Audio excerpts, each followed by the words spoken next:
Operation अज़्म इस्तेहकाम दर हकीकत operation अदम इस्तेहकाम साबित होगा। ये ऑपरेशन मुल्क को मजीद कमजोर करेगा।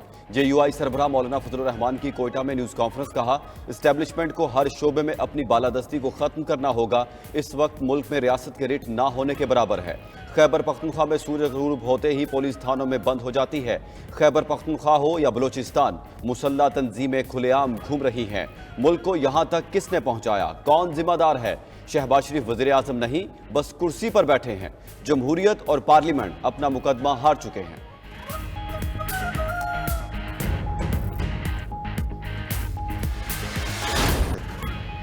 एपेक्स कमेटी के इजलास में किसी ऑपरेशन का जिक्र नहीं हुआ। इजलास में एक नाम आया, अज़्म इस्तेहकाम। इसके साथ ऑपरेशन का नाम नहीं था। वज़ीर आला खैबर पख्तूनख्वा की अडियाला जेल के बाहर मीडिया से गुफ्तगू। कहा, दहशतगर्दी का मुकाबला आवाम के बगैर नहीं कर सकते। इजलास की पॉलिसी ये थी, दहशतगर्दी का खात्मा होना चाहिए। हमारी पॉलिसी है कि पहले आवाम को एतमाद में लिया जाए। मैंडेट चोरों को कबूल करेंगे ना उनसे बात होगी। आईनी तौर पर गवर्नर का सूबे में कोई काम नहीं। मुल्क में अमन के लिए हर हद तक जाने को तैयार हैं।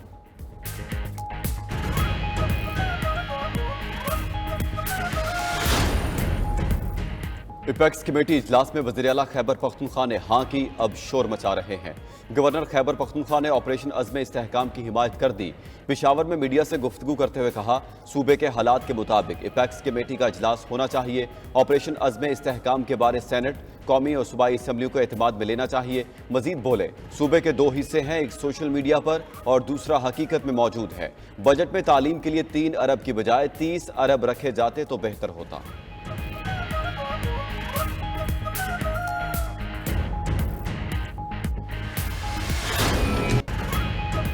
सुन्नी इत्तेहाद की मखसूस नशिस्तें किसको मिलेंगी? बड़ी अदालत में बड़े केस की समाअत के दौरान बहस। सुन्नी इत्तेहाद कौंसिल की मखसूस नशिस्तों से मुतल्लिक केस की समाअत में चीफ जस्टिस पाकिस्तान जस्टिस काजी फायज ईसा ने रिमार्क्स दिए। असम्बली में आज़ाद अरकान की तादाद 90% हो तो भी मखसूस नशिस्तें 10% अरकान रखने वाली सियासी जमातों को ही मिलेंगी। बानी तहरीक इंसाफ बतौर वज़ीर आज़म इलेक्शन कमीशन पर असरअंदाज हो रहे थे। आइन के मुताबिक बताएं, सुन्नी इत्तेहाद को मखसूस नशिस्तें कैसे मिल सकती हैं? जस्टिस जमाल खान मंदोखेल ने कहा, जिन्होंने इलेक्शन लड़ने की जहमत ही नहीं की, उन्हें क्यों मखसूस नशिस्तें दी जाएं? जस्टिस इरफान सादत खान ने कहा, सुन्नी इत्तेहाद कौंसिल तो सियासी जमात ही नहीं है। चीफ जस्टिस ने रिमार्क्स दिए, PTI ने दूसरी जमात में शामिल होकर खुदकुशी क्यों की?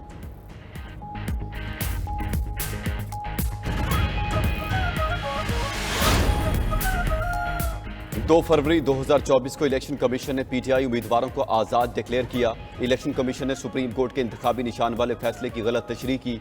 एक अदालती फैसले की गलत तशरीह का खुमियाजा आवाम क्यों भुगतें? अदालती फैसले की गलत तशरीह को दुरुस्त किया जाना चाहिए था। दौरान समाअत जस्टिस अतहर मिनुल्लाह के रिमार्क्स। जस्टिस मुनीब अख्तर बोले, इलेक्शन कमीशन ने PTI उम्मीदवारों को अदालती फैसले के सबब आज़ाद उम्मीदवार करार दिया। ये तो बहुत खतरनाक तशरीह है। जस्टिस आयशा मलक ने कहा, देखना होगा कि आज़ाद उम्मीदवारों का किसी जमात से मुंसलिक होना जरूरी है या नहीं।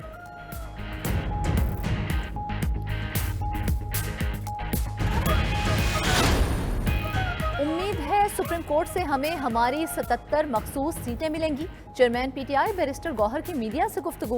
बोले, PTI ने अपने उम्मीदवारों की लिस्टें इलेक्शन कमीशन को दी थी। 13 जनवरी को सुप्रीम कोर्ट ने हमसे निशान ले लिया था, जिस वजह से मामला आगे नहीं बढ़ा। कंवल शोजिब बोली, बतौर PTI चारों सूबों से लिस्टें जमा कराई थी, मगर इलेक्शन कमीशन ने हमारी लिस्टें लेने से इनकार किया था। उम्मीद है अदालत तमाम मुहर्रिकात को सामने रखकर हमारे साथ इंसाफ करेगी।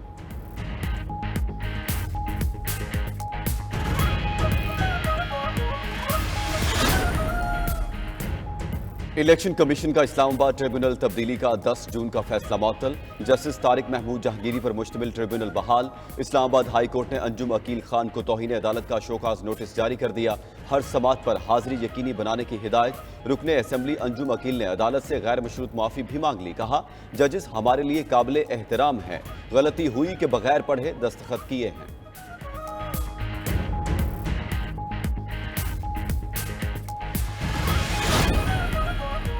पाकिस्तान तहरीक इंसाफ के पार्लियामेंटेरियंस का बानी पीटीआई की रिहाई के लिए एहतजाज। मेंबर्स कौमी असम्बली का पार्लियामेंट से सुप्रीम कोर्ट तक पैदल मार्च।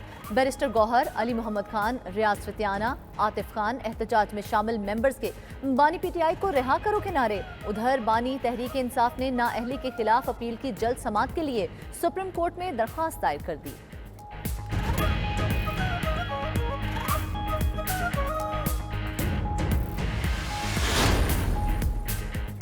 स्पीकर पंजाब असेंबली मलिक मोहम्मद अहमद खान ने नवाज शरीफ की जनरल बाजवा से मुलाकात की बात झूठ करार दे दी। बोले, जुडिशल कमीशन बनाने से पहले मोहम्मद जुबैर मुलाकात की तफसीलात सामने लाए, उनसे इस बात की तवक्को नहीं थी, इसके कानूनी नताइज हो सकते हैं। मजीद बोले, ऑपरेशन अज़्म इस्तेहकाम कौम की सलामती और बका का मामला है, ये कामयाब होगा। हुकूमत में पीपल्स पार्टी की मुकम्मल सपोर्ट हासिल है।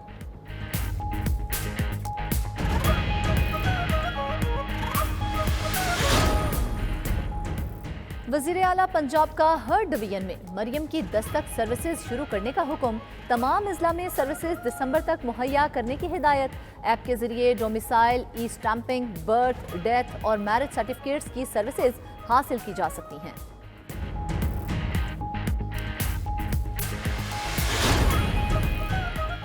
पंजाब असेंबली में तौहीन मजहब से मुतालिक करारदाद मुत्तफ़िका तौर पर मंजूर। स्पीकर मलिक अहमद खान ने कहा, तौहीन मजहब जैसे बढ़ते वाक़यात इंतहाई तशवीशनाक हैं। करारदाद के मतन में कहा गया, पाकिस्तान का हर शख्स आइन की नज़र में बराबर है।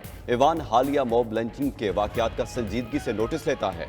ऐवान ऐसे होलनाक और अलमनाक वाक़यात की शदीद मजम्मत करता है। किसी भी मजहब मुआशरे में ये बर्दाश्त नहीं किया जा सकता। ऐसे वाक़यात में मुलव्विस अफराद के खिलाफ मुकदमा चलाया जाए।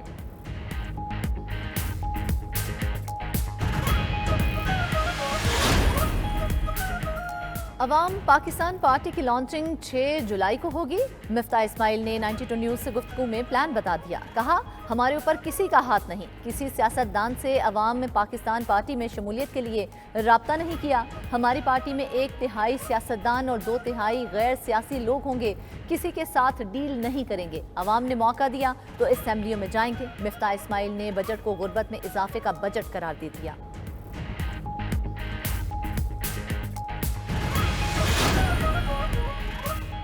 गिलगित बल्तिस्तान असेंबली में आइंदा माली साल का 1 खरब 40 अरब रुपए का बजट पेश। ग्रेड 1 से 16 तक मुलाजमीन को 25% एडहॉक रिलीफ दे दिया गया। ग्रेड 17 और ऊपर वालों के लिए 20% एडहॉक रिलीफ तजवीज़। आर्जी मुलाजमीन की कम अज़ कम माहाना तनख्वाह 37,000 रुपए कर दी गई।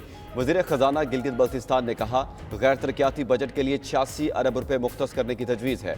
तरक्याती बजट के लिए मजमूई तौर पर 34 अरब रुपए से ज़ायद रकम मुख्तस। आइंदा माली साल में 1000 असातिज़ा की भर्ती अमल में लाई जाएगी।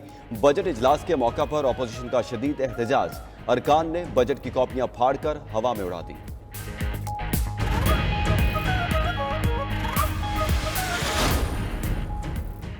मुल्क भर में जारी गर्मी की लहर लोगों की जानों पर भारी पड़ गई। कराची में शदीद गर्मी से 2 दिन में 17 अफराद जाँ बहक हो गए। शहर कायद में आज भी मुख्तलिफ मकामात से 7 लाशें मिली हैं। कराची में पारा 41 डिग्री तक रिकॉर्ड, शिद्दत 48 डिग्री तक महसूस की गई। दादू और लाड़काना में दर्जा हरारत 43 डिग्री सेंटीग्रेड तक गया। जैकबाबाद और नवाबशाह में भी पारा 43 डिग्री सेंटीग्रेड रहा। लाहौर में दर्जा हरारत 41 डिग्री सेंटीग्रेड रिकॉर्ड। मुल्तान में भी पारा 41 डिग्री सेंटीग्रेड को क्रॉस कर गया।